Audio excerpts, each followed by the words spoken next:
Under the cruel reign of King Ahab and his wife Queen Jezebel, the land of Israel had turned to false gods. As punishment for their waywardness from the Lord, the prophet Elijah had declared that there would be no rain until he commanded it, a fearless decree that sent the wicked rulers of the land into a fury. To hide from their wrath, God commanded Elijah to hide by a brook near Jordan, where he was fed by ravens carrying bread and meat to him daily. While he hid, a pitiless famine gripped the land, squeezing the life out of its people and leaving the earth cracked and broken. Fields lay barren, wells ran dry, and after a time even Elijah's brook ran dry because there had been no rain. But despite this hardship, God had not forsaken his chosen vessel and commanded him to travel into the distant city Zarephath, where he would send a widow woman to provide for him.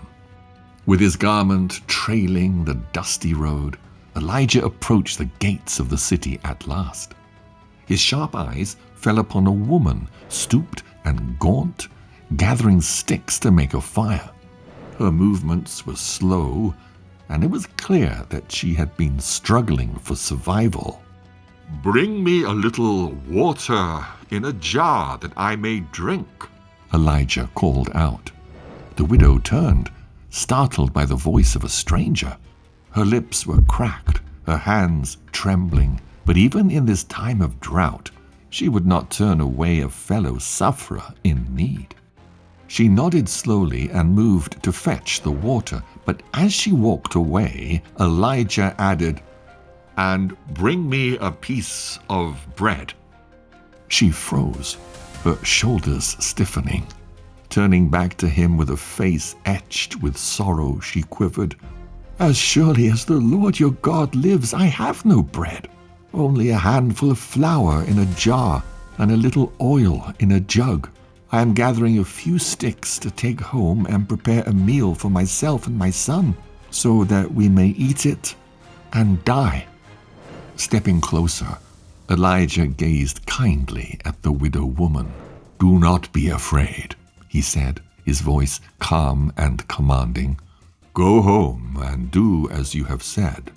But first, make a small loaf of bread for me from what you have left, and then make something for yourself and your son."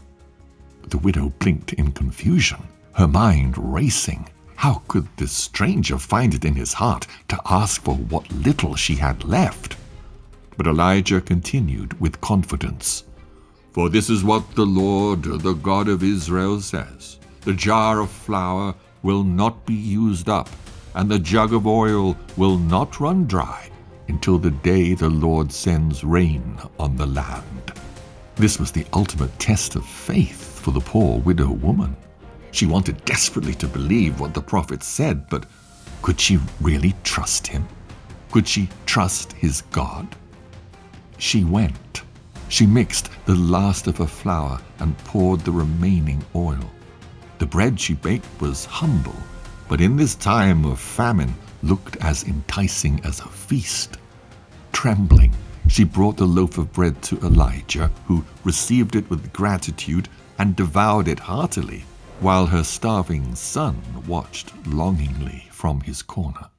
She turned away with tears in her eyes and walked faintly back to her kitchen to prepare a meal for herself and her son with nothing but air and faith.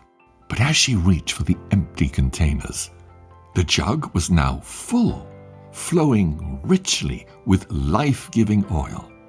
And when she reached for the jar of flour, her hands found it heaped to the brim.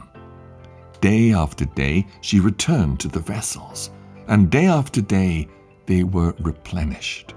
This miracle sustained the widow, her son, and Elijah through the long famine, and God provided for them, just as he had promised. But the widow's test of faith was not over yet. One fateful day, her son fell ill, his small body racked with fever until his frail life slipped away.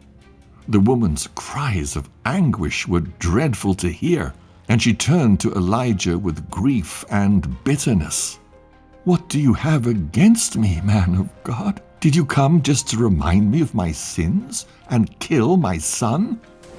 Elijah's face was solemn as he took the boy from her arms and carried him to the upper room where he had been staying. He laid the child softly on the bed, then fell to his knees and cried out to God, "O Lord my God, why have you brought this evil upon the woman who took me in?" Stretching himself over the lifeless body, he pleaded over and over, "Lord my God, let this boy's life return to him." 3 times he prayed, his voice growing more fervent with each plea. Then a gasp, a shudder of life. The boy opened his eyes, and Elijah carried him joyfully back to his mother. "See," he said, his voice soft but triumphant, "your son is alive." Tears streamed down the widow's face as she clutched her child to her chest. "Now I know that you are a man of God," she whispered, her voice breaking, "and that the words of the Lord that come out of your mouth are the truth." And so it was that in a time of famine and despair, the faith of the widow of Zarephath and the obedience of the prophet Elijah overcame death itself and revealed God's power and mercy once again. But Elijah's work had just begun, and soon he would face his greatest challenge yet, going head to head in a trial by fire against the 450 prophets of Baal.